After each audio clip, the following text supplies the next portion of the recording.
Now let's talk about the marketing process. What are the steps that are involved in this overall marketing process? So, as we said, that the marketing objective is to create value for the customer, and in order to arrive at this value, marketers have to go through five different steps, and these five steps are called as marketing process. Now we'll see what are these five steps. So the step one is understanding the marketplace and customer needs and want. So you need to understand your market, you need to understand your customers, you need to understand what they need and what are their wants. The second step is designing a customer driven marketing strategy, because as I said, customer is the most vital element in all marketing activities. So you have to design strategies which are driven, customer driven. The customer is given the utmost importance in these strategies, so that they can be made as loyal customers. Then we have to construct a marketing program that would deliver that superior value. Once you know you have that customer, once you know what are their needs and wants, once you make sure that what value you are going to create, then the next objective is to have a marketing program in which this value is actually delivered, and at the best possible level this value has to be delivered to the customer. The once this has been delivered to the customer, the next step actually is to build profitable relationship, and also to develop this customer delight. We would also, every company would wish that their customers are not only happy but they are delighted, and the customer become delighted when they are given more than they expected. So this is what companies would always compete, that their customers are not only happy but they are delighted, and this delightment comes only when they are given something more than their expectation, and that is one element of this delightfulness from the customers. Then the five step of this overall process is that we capture value from customers to create profits and customer equity. So every business is of course for making profit, and they are very important and vital so that your companies can keep growing, and they can remain in the business. So profit is something that is a major attraction for all the business people. So they would be trying to deliver the value to the customer, and in turn gain the value from the customer as well, in terms of profit as well as customer equity as well. So we'll see these these steps in slightly more detail now. If you want to understand this marketplace and customers, then you need to have one step to know this is marketing research. So your marketing research is important to understand the market. It is important to understand your market. It's important to understand your customer, and it is possible through marketing research. Like we do research in sciences, this research generates data and information, and the basis of that information you make rational and critical sound decisions that lead to desirable outcomes. So the same happens in marketing as well. We understand the influences on marketing activities, like what thing are the most important that influence the overall marketing activities. We need to understand that as well. We need to collect information, analyze information, evaluate information and data, and then use that information and data for making sound decisions. There may be mistakes because this is a live situation, it's a social concept, marketing concept. We can't make everything where like a fixed variable as we do in many science adventures. So we have to be very much smart, that we get the right information, we get the right objectives, and then we make evaluate that information correctly. And on that basis, if we make decisions, they would be more sound, rational, and they would be more fruitful.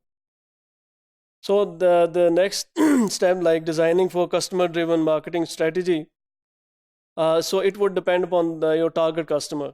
Everybody cannot be your customer, because maybe there are people, there are segment of people who want to buy your product, but they can't afford that product.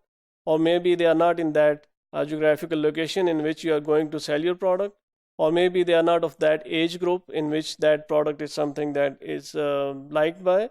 So that is why you need to look at the target customer. What are your target customer? And then we have to make uh, what things make them make your customers to make your decisions. That must be understood. You need to make segmentation as well on that basis, because the society is never uniform. They would never have same buying power. They are never of the same age. They are never of the same psychological concept about themselves as well. So you need to, on all these bases, we actually make segments of these customers, and every segment of the customer or every segment of the market has to be treated accordingly, according to their age group or maybe financial status or other. There are a lot of other variables on which we can create this market segmentation, and then we deliver goods to the customers. This is about how we design customer driven marketing strategies. Then the marketing program, how to prepare a practical marketing program. So that would, you have to begin with the planning the details of the marketing mix. You have to, in order to making it more practical program, you need to look about your marketing mix. And that marketing mix, as we earlier discussed, is the product, it's the price, it's the promotion, it's the place. You have to look at about what product, at what place, at what price, by which promotional activities can be sold to what people. So this is something that is highly important, and only that would make it more practical marketing program. So you have to meet a program that meet all these requirements. The next thing is looking about customer and partner relationship management. So you might deal them differently. Like for example, these customers are the people who are going to utilize your product maybe as an individual, and the partners, maybe there could be different firms which are buying your products as trade partners. So you have to look them differently. They are different. They might have different requirements. You have to look at who is your customer, who is your consumer, who is making buying decision, who is buying things, and who is consuming those things. So we need to make differentiation between these people as well, because ultimately the buying decision has to come from a person who is making that decision, and maybe the consumer is someone who is giving a feedback to those buyer, and sometime they may make abrupt decisions as well. So you need to look at the mechanism in which who buys, who makes decision, who consume, who gives feedback. So all these information is important to know, and on that basis you can develop your stronger relationship with your customers as well as your partners.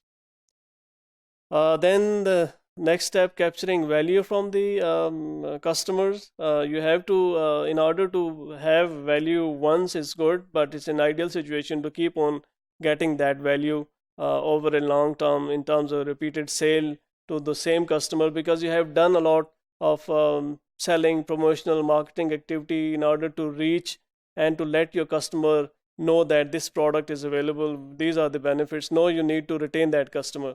So you need to put extra efforts in order to have loyal customers, and in doing so, you can also create more number of people who buy in order to increase your market share of your product. And then you have to increase the mind share of the customer as well. You need to be make an impression of your product in the minds of customer that this is a superior product than others. So once they have made up their mind, and or you have captured some of the mind share, then you would be getting your loyal customers who would not question your product, or they would not question like what to buy. They would just go and buy your product. So this is an ideal scenario for any company making products and making bigger mind share of people or market shares. So once we have this customer loyalty, as I earlier said, once you have loyal customer, once you know your product is sold repeatedly, they are loyal customer, they would buy your product, that would make your business sustainable.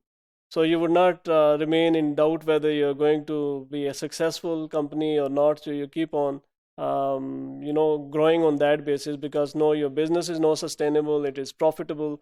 Then you keep on trying to get to maximize your profit share or mind share of people. You keep on growing with that market. So this was something about how the marketing process um, takes place, or how the marketing process is designed to get maximum benefits.